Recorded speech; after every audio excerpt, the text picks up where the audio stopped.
So, hello everyone, and welcome to today's session, the FY25 Australian CFO Report, Finance Trends to Watch. Just before we get started, perhaps a few quick housekeeping rules for today. We do want this session to be very interactive, so please feel free to ask questions. To that end, there is a chat function. You'll find this at the bottom of your screen on the Zoom panel.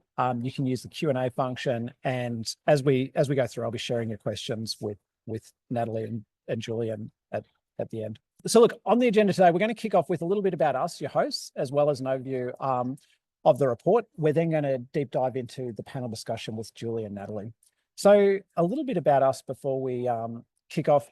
My name's Damon Hornstein. I'm the CFO and COO at Wheel. We are a fast-growing spend management business in Australia, and very excited to be joined today by Natalie Kidcuff, the director and founder of Beyond CFO, and Julian Carruthers, the CFO at Leisure Accommodation Collective.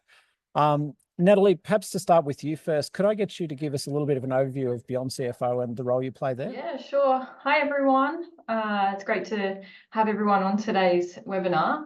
Yeah, I'm Natalie, and I'm the founder and managing director of Beyond CFO. As Damon mentioned, what we do is we help business owners simplify their financials, gain clarity, and implement strategies for long-term growth and success. We work closely with the businesses to turn the financial information into decisions so that they can really gain that confidence, control, and freedom to run their business as they like. Thanks, Damon. Fantastic. And Julian, could I get you to give us a little bit of a background about your role at Leisure Accommodation Collective? Damon. So Julian, LACO, we run the Village and Drifter brands in Australia and New Zealand. So we're a private equity-backed OpCo-PropCo structure in the hybrid hostel hotel space. So we've got properties from Cairns, Byron, Sydney, all the way down to Victoria, and we've got Christchurch, Auckland, and Wellington in New Zealand. I've been with the group about 2 years, and prior to that, I was with QT, Ridges Event, and Generator Hostels in Europe with Queensgate Equity. So, yeah, thanks, Damon. Excellent. We're thrilled to have Natalie and Julian join us today. This is the second time we've done one of these webinars with Natalie and Julian. Some of you may have joined our session towards the end of last year. We got some great feedback last time, so it's really exciting to have both Natalie and Julian back to share their insights. So today we're diving into the CFO's 90-day guide to FY25. We've put this together as a hands-on resource to help you turn key insights from our FY25 CFO report into more actionable strategies. The first part of this webinar series last year, we explored the critical findings from the report. Today, we're going to take perhaps a more practical lens, just showing you exactly how you might apply some of these insights to drive impact in your respective organizations. Here, I'll just give you a quick recap on the report. The report was commissioned by Wheel in partnership with YouGov, and we surveyed over 200 CFOs and financial professionals from our Australian CFO community to try and uncover the biggest challenges and opportunities in finance leadership today. One of the standout takeaways was the importance of digital transformation. We found that 51% of CFOs ranked digital transformation as a top business priority, and we found only 5% of those CFOs rated their level of automation as very high. So clearly a gap and an opportunity to optimize things across the landscape. So look, with this in mind, we put together this CFO 90-day guide, which we see as a step-by-step roadmap to really help leaders accelerate their digital transformation journey in their businesses. In the session today, we're going to walk you through how to use the guide to streamline processes, adopt automation, and really try and future-proof your finance function. In addition, everyone registered today will receive an exclusive 90-day plan, which we've tried to put together a bunch of actionable steps and AI prompts that you can really use to kickstart that strategy going into the year. So let's get started. 3 key strategies that you'll see outlined in the guide. One is diagnosing, which is really understanding your current finance operations. And here the goal is to identify inefficiencies and gaps in financial visibility, controls, and automation. I'll talk through this with Natalie and Julian shortly. The second piece is optimizing. So how you can really supercharge your financial efficacy and efficiency. The goal here is to try and implement processes and improvements that are really designed to automate and streamline the financial operations, reduce errors, and really free up your team for higher value strategic activities. This should mean less time wrestling with spreadsheets and much more time focused on strategies and time with the team to generate growth. And the final piece is empowering. So how to really drive sustainable transformation. Here, the goal is to try and really embed new technologies and processes into your daily operations, and across the business, really try and foster a culture of continuous improvement and ensure your finance function can adapt to changes in business. So look, I'll kick off with our panel discussion with Julian and Natalie. As I mentioned, the first section of this will just talk about the diagnosis of problems, and I thought I'd start with cash flow challenges. So, Natalie, I might pose the first question to you. When we put together this report, we found that 72% of CFOs cited cash flow forecasting as a major challenge in their business. What steps have you seen that have worked to improve forecasting and help manage cash flow risks across the business?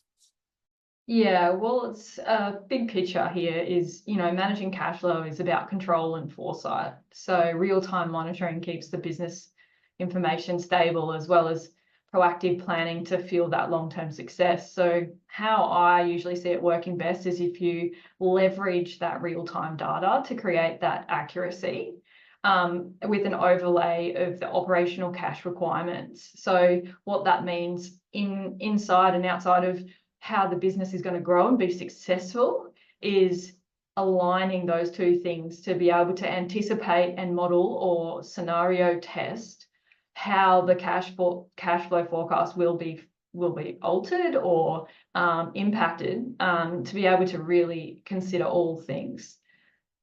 So yeah, and I guess to balance those two things out is really important.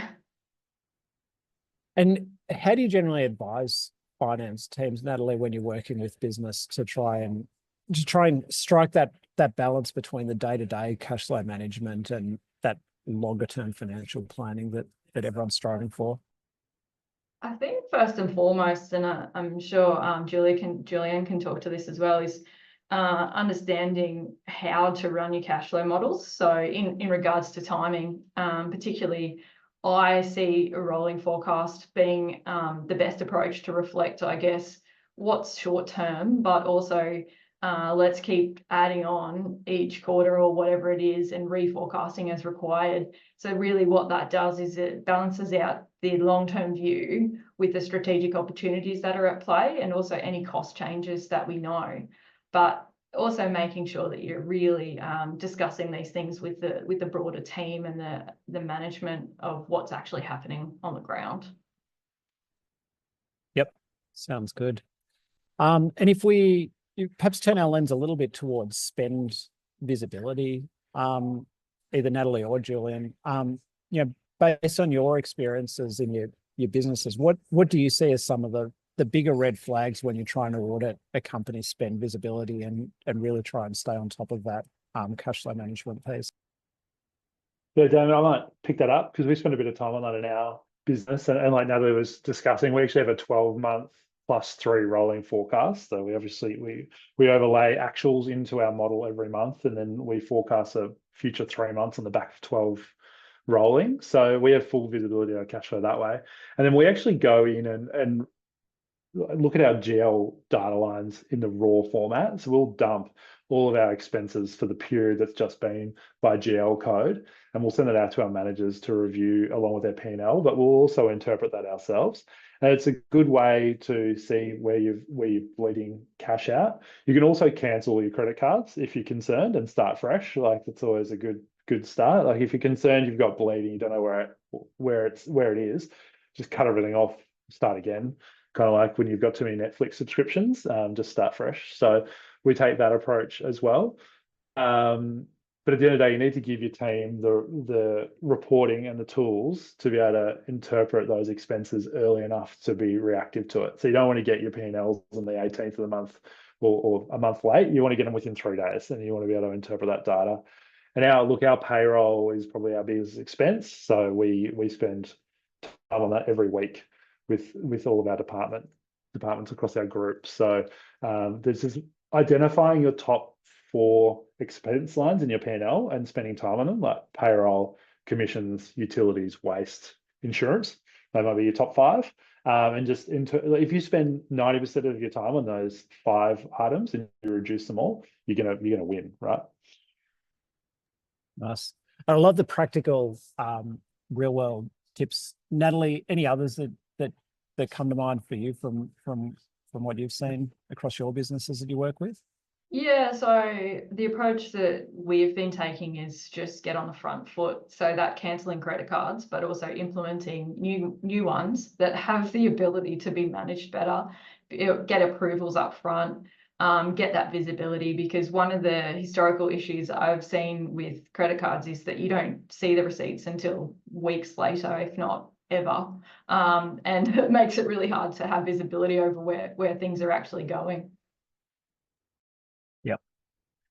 No, common problem that we hear about. Perhaps, yeah, while we're on the topic of technology and solutions, when you're looking at an organization's finance tech stack, and maybe this is a question for you, Natalie. How do you generally assess whether the tools that the business is using are effective, or are there manual processes or workarounds that are inherent in the business that are ultimately slowing it down? I mean, when you go into a business, what's your kind of review process look like, or what are the kind of signals you look for that might indicate things are working better or worse? Yeah, so inherently, I think it's the timing for reporting. So that's your first, your factor, I guess, that you see around what's lagging and why. So then from there, we usually have a discussion on the timeline. Is there a timeline for all the finance team? Are they working towards processes? Are their processes working? But out of all of those things, it's being able to really pinpoint what are the bottlenecks, like what are the things that are blocking the team from getting their work done and why. So usually that pretty quickly brings out those efficiency issues or effectiveness challenges they're having, and we look at it from there. Yep, excellent. Julian, maybe over to you on some of the risks. Perhaps wider than just the tech stack. What do you see as some of the overlooked risks that CFOs should be mindful of when they're conducting that operational audit? Sorry, I was on mute. Just that process around the workflow, like who's got access to the workflow, who touches the raw data. Because if the more you automate, the better it is effectively, because you don't have human interaction, and humans are what inherently will be a risk. So we obviously have multiple different steps in our process. So we have PMS data, which is our posting management system data, and then the link between that and our accounting software. When we automate that, we remove that human element completely. And then when you've got your AP system and that's linking in, you want to obviously remove that human element as well. But you need to have protections against the raw data in the back end as well. So if someone can go in and change a bank account, is there a step that it triggers? It's inactive and it's locked until it's approved by the CFO or a CEO. So you just need to keep in mind those audit steps in the background of those tech stack rollouts. So how do you keep the workflow there? How do you keep an approval flow? How do you keep the audit records, be it invoices or cash, whatever it might be? And then how do you protect the integrity of the data as well? And then if you're forward thinking enough, if you go in 12 months, I want a data lake, or 18 months, I want a warehouse, how do I get that set up now so that I'm good to go in 18 months and not spending my time going back and cleaning up all my GL codes again? So have a think holistically of what you're after in 2 years, because you'll outgrow things, absolutely, and you should. So, and maybe Julian, one for you or Natalie, could pick this up. Are there any specific indicators or metrics that that you're looking to monitor that might be red flags to those hidden inefficiency? I think the time to complete the accounts is mentioned earlier. Is that generally the big giveaway that you find, or are there other pieces that you would look for? Yeah. Well, I mean, we try and do our month-end process in 3 days, 3.5 days, and try and have cash flow done within 5 of month end. So I think if you can get it down as quick as possible, if you can get it down to 2.5 days, not only are you more reactive to your results and be able to fix them so you don't repeat them in the next month, but you can also, at least you're confident that your processes are in place. If you're doing a full balance sheet rec by day 3, I'm sure you'd agree, Natalie, at least you're comfortable then that you've picked everything up. Anything to add on that, Natalie? Any sort of timelines that you generally see across businesses that might indicate those that are more or less efficient? So what I tend to look at as well is how can we preempt some of this stuff internally, because usually we're reactive. So it's being proactive around your reconciliations, not doing them all in one go at a particular time in the month. So that's really important. And I will say, like, Julian's a standout business. A lot of the smaller to medium-sized businesses have trouble with this exact thing because they're relying on other people. So what you need to do is just focus on, like, how are your accruals and your prepayments processes going, and can we integrate those to get a near enough, close enough number rather than having it perfect. So it perfect for certain reasons, like at year end or whatever, but when we're trying to do management reporting to make decisions, the sooner we can get it done, the better. So it's those key things. Nice.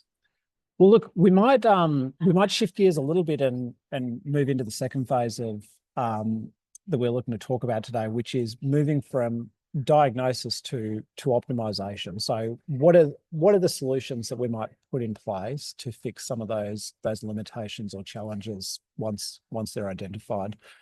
Natalie, I might start with you here and just talk about bottlenecks. So we've talked about timing and things that might speed those up, but what do you see as the most significant bottlenecks in maybe if we go back to approvals and expense processing, what do you see holding them up? But more importantly, I mean, what are the solutions you've seen to get those resolved and flowing through against me?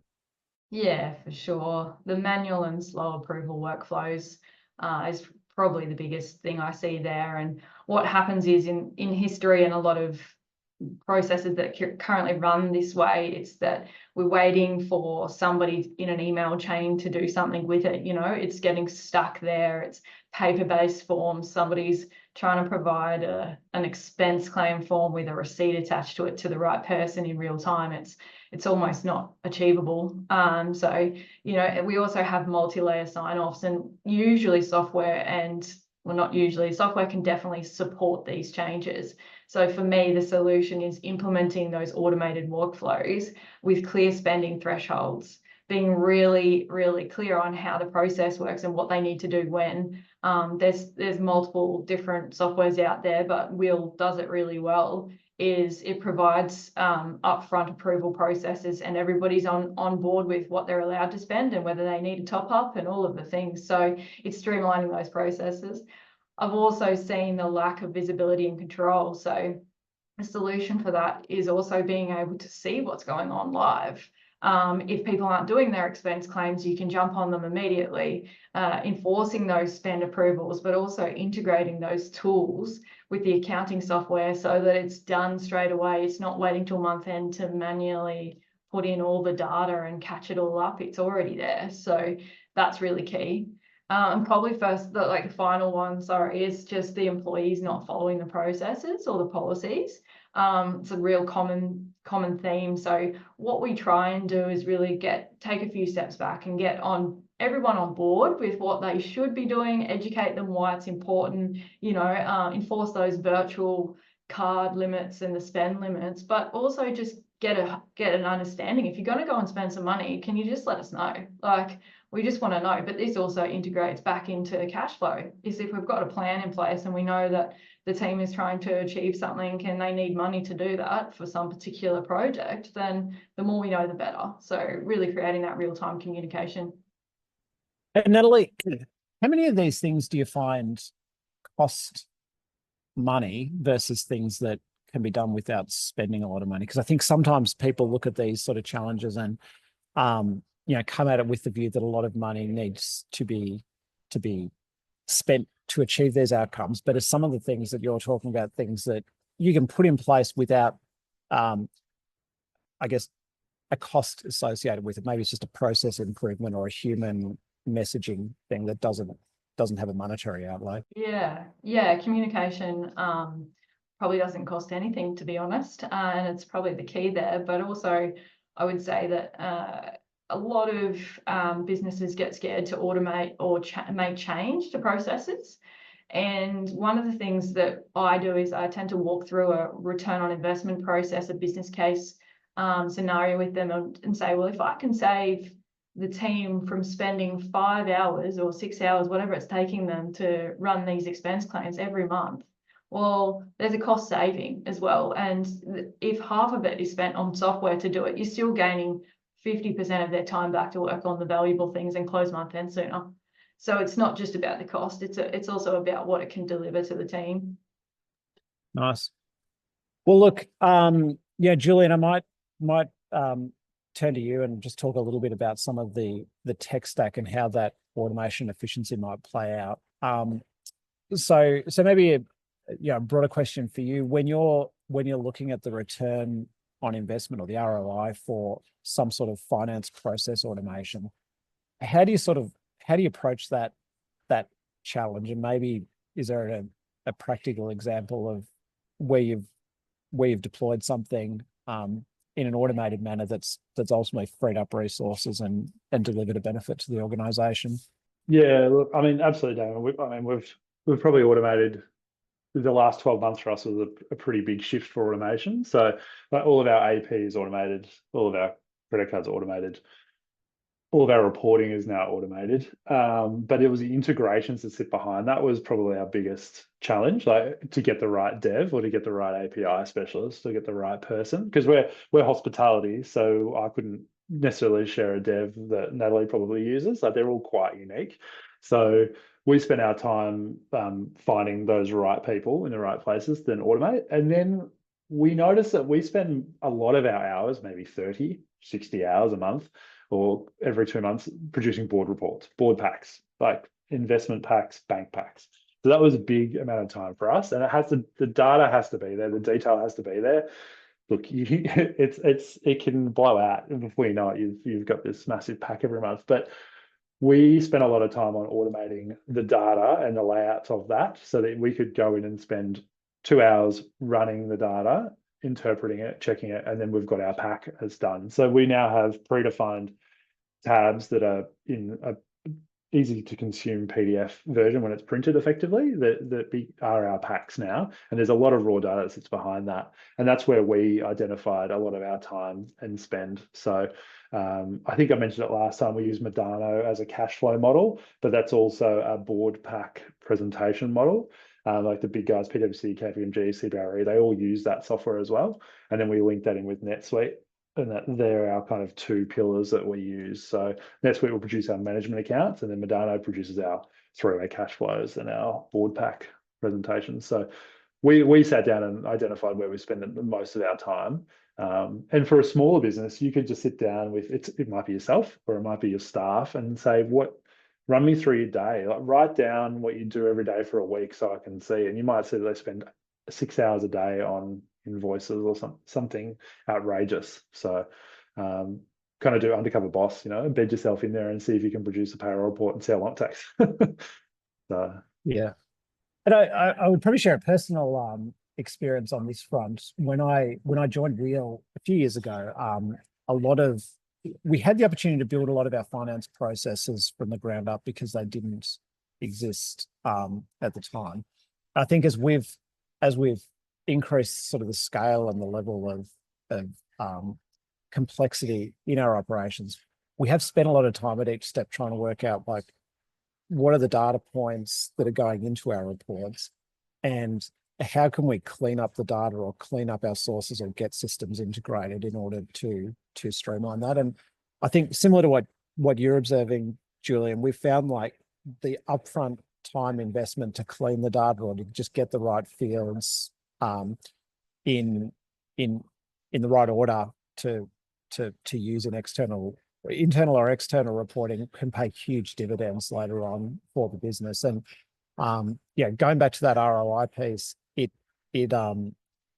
it's very easy once you start to add up the hours of time spent on manual work to get to pretty big numbers and pretty high returning initiatives, I would say, for any sort of business, because the time really does add up when you're doing the same thing every month. Yeah, absolutely. And look, if you've got meaningful data that's produced quickly and early, all of a sudden you can react to your business both ways, early in the month, early in the period, and you can have meaningful outcomes. Like, data is so powerful. And you spend less time trying to figure out how to process an invoice and more time trying to figure out why you don't have business coming through a certain channel on a website. All of a sudden you're spending time on sales. So yeah. Now, Julian, while we're talking about growth, you've obviously in a business that has experienced rapid growth. How have you found that journey from a finance perspective? Like, how, as the business grows, do you still maintain that financial control? How do you maintain that automation as things are changing around you? Yeah, and we're in an unusual situation too, that the faster we grow and the bigger we get, we actually want to scale back our overheads as well. So we're trying to find automations where we're not clipping on staff, we're actually staying the same and we're growing in size.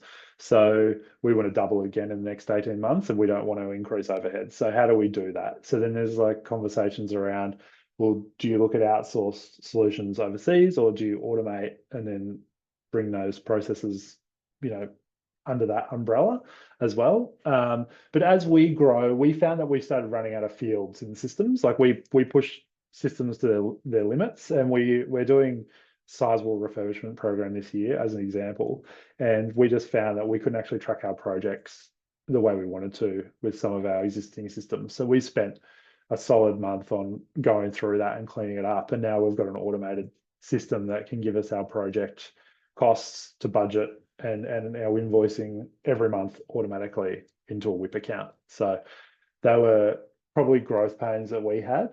Definitely, given our background with banks and our investors, where compliance is first and foremost for us, and tracking expenses properly with invoices attached to them. It might seem simple, but when you might be spending $60 million in a year, you need to make sure that you've got that in a press button ready to go format. You don't want to be going there and going through it. So I would recommend, whatever tech stack you go with, have a think about what you need out of it as well. Like, do you need to track a whole bunch of project codes? Do you need to track a whole bunch of SKUs? Like, if you've got a retail business, SKUs would be very important to you. It's not important to me, but these are the kind of things you need to make sure that software can handle, and then that workflow can handle it as well. Excellent. Well, look, I might in the interest of time move to our next broad topic of discussion, which is empowering and really making some of these solutions that you come up with sustainable and long lasting, and kind of the ability to continue post any one individual in the role. So, Natalie, I might start with you first. You've worked with a lot of companies to help them implement change and really upgrade and update systems and processes. When you work with a company, what do you see as some of those drivers of success in change management, so that the organization is now set up to prosper, even if you're not intimately involved in the organization at a later date? Yeah, for sure. So I think the success to adoption isn't really about teaching the tool or anything like that. It's really about the changing of the habits and making it easy to use, reinforcing the benefits of why we're using it. So we get a lot of resistance often when we start having these conversations and making changes. Like, one of the common comments I always get is, well, but we've always done it this way. And I'm like, yeah, I know, but we're going to do it different this time, and we're just going to work through the process. So, it comes from uncertainty that people are pushing back. So how do we manage that? Is we try and get buy-in from all key parties, and we also communicate the why. it's so important for them to understand what the outcome's going to be and what benefit they as an individual or as a team will get from such implementation of these tools. So you can use different approaches as well. And I think that's really important. So train people in different learning styles and understanding that not everybody learns the same. So doing different, I guess when we are training, is it visual? Is it conversational? All those things. Like, it's sometimes easier to do on the job training on a regular basis after or in conjunction with your first rollout of training. But one of the other key things I do is get a real champion inside the business. Make sure you've got someone on board, championing what we want the business to do and everything, because you need that positive, optimistic rollout. So it's so key to have everybody kind of like positive and keen to make the change. And you're not going to get everyone, you never will, but if you can like support that conversation with multiple people, it means that there's, no back chat going on in the lunchroom if someone jumps in and goes, oh, but do you know it does this? So it's really having those champions and just weekly follow-ups with everyone to make sure it's all going well. So they're the key things that I do. Julian, anything you'd share on that about how, in your role you've found that communication and stakeholder buy-in to work better than others? Yeah, I mean, it depends if they're internal, external. I suppose, like when it comes to banks, like and our investors, we obviously have to bring them along for the ride. Like we can't hide. You don't hide anything. You've got to treat them like a shareholder, effectively. So you need to take them on the journey, show them the product, explain the story, and be really like open and honest about your data and what's happening in the market. And then probably from the internal stakeholder perspective, like staff, and further down, we've taken a bit of a more rigid approach in our SOPs lately, more than previously, and it does take some time to get into place, but it's just putting really clear expectations around meetings as well. So we're going to change this meeting structure. It's going to be 15 minutes every week, and this is the expectation from everyone on that meeting. Like, you will do this, and this is a process. So we've put process into our meetings now as well. So we're not just on a call for 15 minutes about payroll. There's a really clear structure that X person needs to present this, and this, and everyone needs to be prepared for it. That was probably part of our maturity over the last year, like not just getting on a call for the sake of it, but having really clear structure around that. Nice. Now, when we were preparing for this webinar today, Natalie and Julie and I had a very interesting discussion about use of AI in finance and how different teams are doing it. I know for the people on the line today, this is like a hot button issue that everyone's sort of thinking about and calibrating around, and just really trying to work out how it fits into the modern finance role and where we might be headed. So, Natalie, perhaps I'll start with you. And again, as someone that sort of sees a number of different business organizations at different levels of maturity, how are you seeing different groups utilize AI? And I guess, are there any particular insights or learnings that you draw from those that where it's been more or less helpful than others? Yeah, so we're really trying to use it to develop the outcomes with the reporting. So it's with these large language models, they can do a lot quicker than any human. So let's utilize it. So being able to develop optimization around stock control and understanding, well, okay, what level of stock is where and when, and where, if we put it on sale, what does that mean? How does it alter things? If dead stock is hanging around, at what point is it, now needs to be moved on? So it's really asking the questions on what we're trying. We already have the questions, but it's getting the data to run that for us. So that's just one example. The other thing is definitely in the processes area. If we're starting with nothing in a finance team, which is a lot of the time what I'm doing, is using AI to support. I know what the key dot points are of my process because I've done it a million times, but being able to provide it in a way that suits a particular organization, so the AI is generating the process to support the tool stack that we're using and things like that. So I think that ultimately it's getting that outcome from the AI, and that's the key. Yep. And Julian, I know you had some interesting things that you were doing across your business. I'd love love to sort of, share with this group some of the ways you found it to be useful. Yeah, look, we probably haven't used it enough in process yet, like Natalie might have. Like, I quite like that idea. Maybe I'll dump all of my sales data in there later, have a play. But we use it for more like large document interpretation and kind of remembering key dates and key hurdles. So we upload any tender docs into our Copilot or ChatGPT, and we effectively upload all of our existing data in relation to that tender, and then we run questions, and we also run kind of over 1 year, 2 year, if this happened, how would this tender impact us? And it's quite helpful. You do need to learn how to phrase those questions properly to get what you need out of it.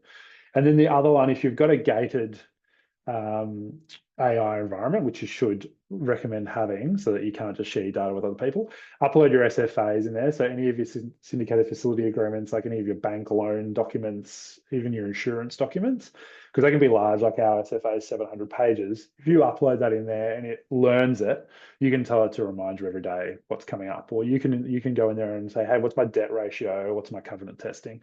And it will tell you that. So you could use that for your insurance. You could use that for SKUs or a project. You could say, look, remind me when we need to have these deadlines completed for X project. And you could just upload those deadlines from a Monday tool or an Excel tool. So we use it.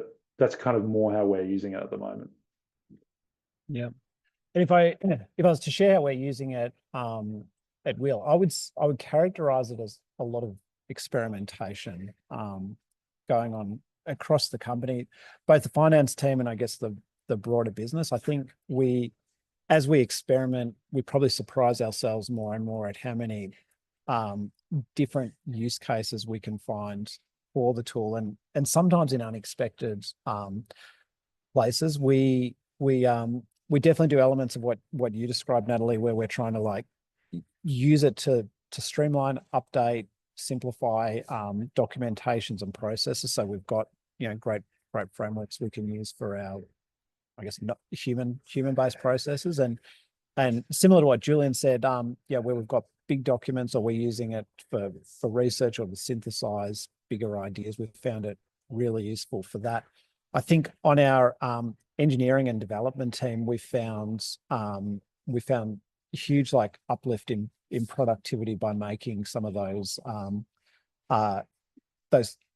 Copilot and IDE environments available to our engineers, where they're really able to get an uplift in their productivity through use of those tools. So I think it'll continue to evolve in a big way, and I think the pace of technology shift in this is enormous from 1 year to the next. So I guess from my perspective, I just encourage people to keep experimenting with it, because I think even anything we say today in February 2025 will probably be out of date if you roll forward 6 or even 12 months.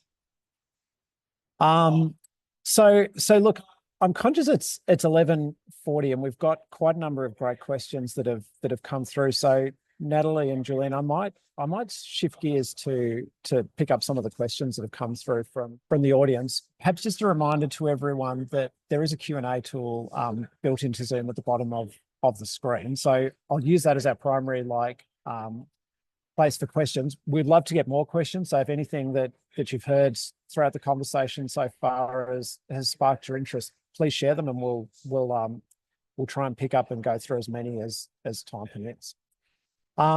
So look, the first one was there was a question about rolling forecasts and what that means. I think, Natalie, I think this might have been a phrase that you used earlier. Is that one you'd like to sort of pick up and cover?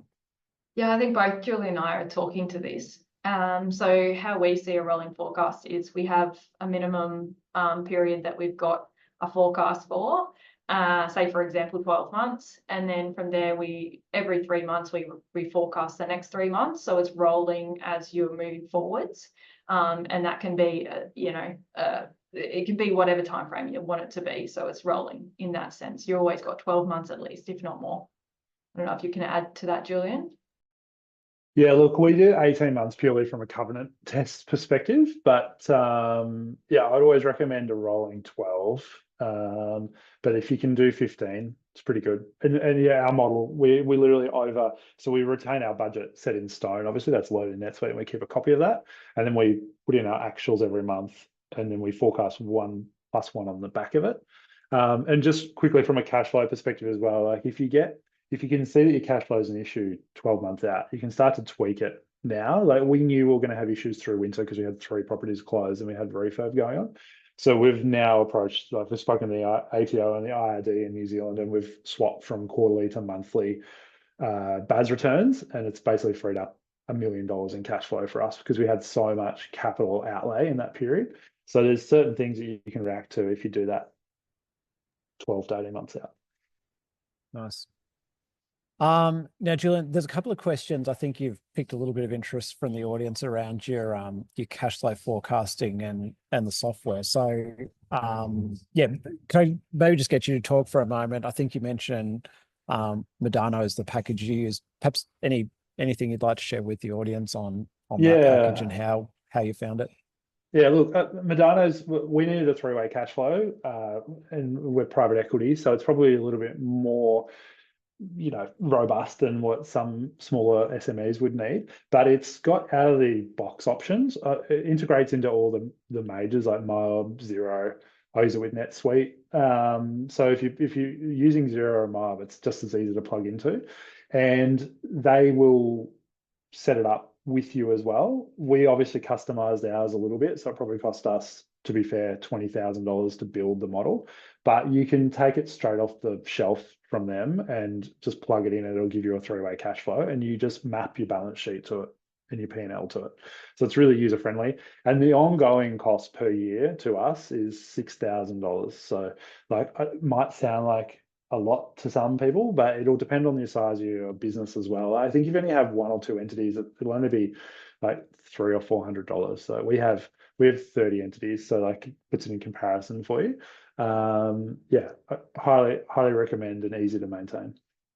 And Julian, there was a separate question about the software you were using to prepare your board reports. Was I right in Medano is what you're using for that also? Yeah, so Medano allows you to create tabs within it that are in a presentation format rather than a raw data forecasting format, and you can just print them to PDF and you're good to go, basically. So you just highlight those 3 or 4 or 10 tabs and you print, and you're like, that's your board pack done. You might write your exec summary. And the way those models work is they're all related, so you can't break it. So if you add a column into the Excel in one section, it's IP Medano, it'll add it into all your income statements and your balance sheet. So it's all linked. You can't add in a row that's missed effectively. And Natalie, anything that you'd share on this? Do you see a lot of businesses using spreadsheets for this, or you see a shift towards software for this function? Look, a lot of businesses of the smaller size use spreadsheets, and they're all linked and everything like that, although that's really easy to create errors and formula issues. So I always recommend pushing to software as well. So that could be Calxa, Fathom, Spotlight. There's multiple of them. It's just depending on what your business needs and what reporting needs, because again, like I have used Calxa for 3-way forecast for the bank for clients to be able to obtain finance. So it does a similar thing at a different scale. The biggest thing is like, yeah, you're maintaining it and you need to pay the price to keep it. The other challenge would be is that just someone who's non-finance driven, if you've got someone internally working on it after it's developed, they really need to understand the mechanics of how it works and what it can do. But sometimes I think there is still an overlay of Excel to be able to understand what calculations need to be done to support the cash flow or the forecasting. So there is always just a bit of a backup of, I guess, driving those calculations. Yep. And there's a few questions here on AI, so I might group some of these together, but either Natalie or Julian, any sort of practical day-to-day things that you could recommend for people that are perhaps just starting out on the AI large language model journey? Are there some small baby steps that people might think about in the finance function that might help them then build confidence to do more ambitious things? You go, Natalie. You're probably going to have more on this than me, to be honest. No, that's okay. I think we've both probably got different aspects and different kind of ideas on this. I think in the first instance is try and understand what your AI is doing and use custom AI where you can. So building out AI tools to do certain things for the business. Like I've built one to help me support business case scenarios into the board to get things signed off. So that's an example of how it can map out and keep something consistent and processed, but you've got to be able to understand what you're trying to achieve. So I think the short answer is just like you are doing, Damon, is just give it a try and start trialing it. But obviously overlay and read through it and just get really understanding what it's doing. And if it's not doing it right, just keep tweaking it. So change the question, ask it to summarize in a short form, things like this. So just using it to support you, but also to analyze if required. So I wouldn't put any financial information into anything that's not closed, but you know, if you've got a question about a loan or something like that, just ask it and see if it makes sense. So just start trialing it. Yeah, I agree with that. Just have a go. Start small, put it in. Just make sure if you're going to copy and paste it and send it to someone, you read it first. Doesn't sound like you're the Duke of Africa or something. Yeah. And then Julian, maybe a question for you. You made a couple of comments about, perhaps sharing potentially sensitive documents with large language models like facility agreements. Any, I guess, practical tips on how you've tried to like thread the needle with security and sort of balancing pragmatism with confidentiality?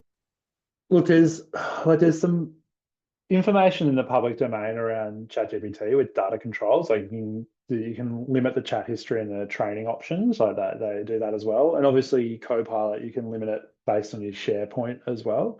But we're lucky, our private equity owners out of America are publicly listed, and they obviously give us a lot of their tools to do that. So I'm probably in a lucky situation. A lot of our security trustees already have that set up.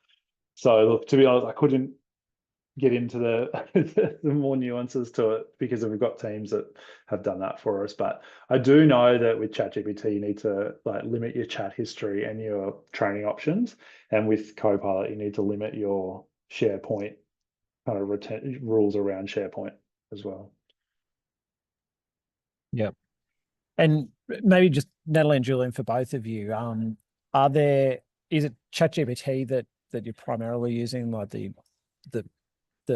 tooling provided by OpenAI, or are there other vendors or providers that you're using on a day-to-day basis? I use Copilot day to day, and I use ChatGPT usually like ad hoc per month. So I actually use both. I probably use ChatGPT more for written documents, and I use Copilot more for like PowerPoint and like interpretation of raw data. Yeah, so I'm using both of those as well. Copilot's good for the presentations, definitely. So similar kind of process, but daily ChatGPT. Right. There's a specific question around accounts payable and accounts receivable automation. I know Natalie or Julian, if either of you have any observations around this, you'd like to share on what has worked well, or what has helped you achieve success with these functions. Yeah, I mean, from an AP perspective for us, we're very automated. We've set up like kind of white label emails that can be then redirected to the systems that we're using, be it Lightyear or NetSuite or whatever it is. And then the idea is that if we ever upgrade or change in future, that our email always stays there, and then we can redirect it somewhere else later. So I always say when you're building it out, take that into consideration. Don't roll out everywhere and be like, oh, we need to use AP at Concur. Like use AP at your business and then point it to where you're going. So it'll save you headaches later. If you want to just quickly change and go somewhere else because you're not happy or you need more fields, whatever, you can do it. And then just reaching out from an AP perspective, purely like reach out to everyone and register your email address for your invoices, and it just removes your entire account inbox. Like if they're not sending their invoice direct to your accounts AP processing, which is like the AI side of it, then you just need to spend the time doing that. So if you can make sure your invoice is coming in automatic, you've got your AI in your AP system. We use Lightyear, but you could use anyone. And then you've got those auto codes set up and it flows through to your approvals. And then after you've sent a payment, you're sending remittances out. Like, it's pretty much doesn't get much better than that. You can do statement checking as well, but I'm yet to find that as accurate as I'd like. I don't know about you, Natalie, if you've got a good statement checker, but we still find it has to be a person sometimes. So yeah, when there's errors, there's usually errors, and it needs a little bit more a manual overlay, I find. And I guess in the smaller business world, there's multiple things that can support with this. It would be Dext, or it could be HubDoc, I believe, is still part of Xero's suite. There's a lot of options here that you can use, and I know that even we use Wheel as well, which auto categorizes everything into the right places. So really that automation comes from what you've set up on the ground for your business and utilizing that, making sure that everything, like Julian said, is going to the right place, and you push back if it's not. Don't let the little things go through the cracks, because they'll just become bigger and more of a problem. You'll have to back work it later. So it's really just using those tools to what they're there for. Very sage advice. Well, look, in the interest of time, we might wrap up the Q&A there. Look, I just wanted to say, Natalie, Julian, fantastic to have both of you here for us over the last hour and sharing those insights. Lots of great stuff for people to take away and implement in their businesses. So thank you very much for your time. And to the audience, thank you very much for joining us and being so interactive through the Q&A and such engaging questions throughout. To everyone on the line, we'll send out a copy of that guide and report to all of you, so you've got a copy that you can apply in your business as a reference point. And we do have just a couple of polls going out now through the Zoom interface. So the first one is around transformation priorities, and you should see that up on your screen, and really just looking at what are your priorities over the next 90 days. Multiple choice, so just tick as many as are relevant to you. And I'll give everyone a moment to do that, and then we've got one more off the back of this. I'm not allowed to vote, Damon. This is outrageous. No, not for the paddlers. We've just heard your priorities, Julian.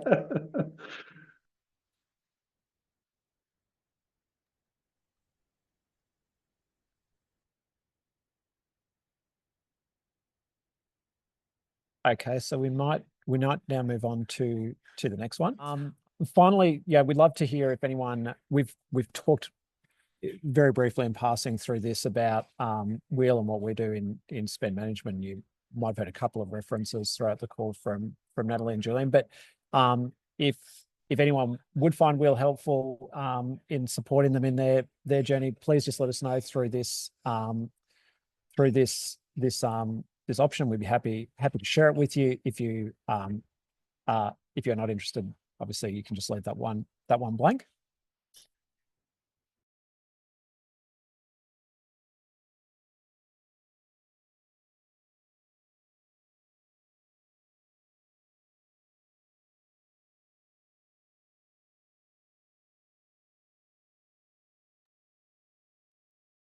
And look, that really brings the end of today's session. So look, hopefully everyone got some value out of what you have heard today. Remember to look out for that email that I mentioned with your copy of that 90-day CFO guide.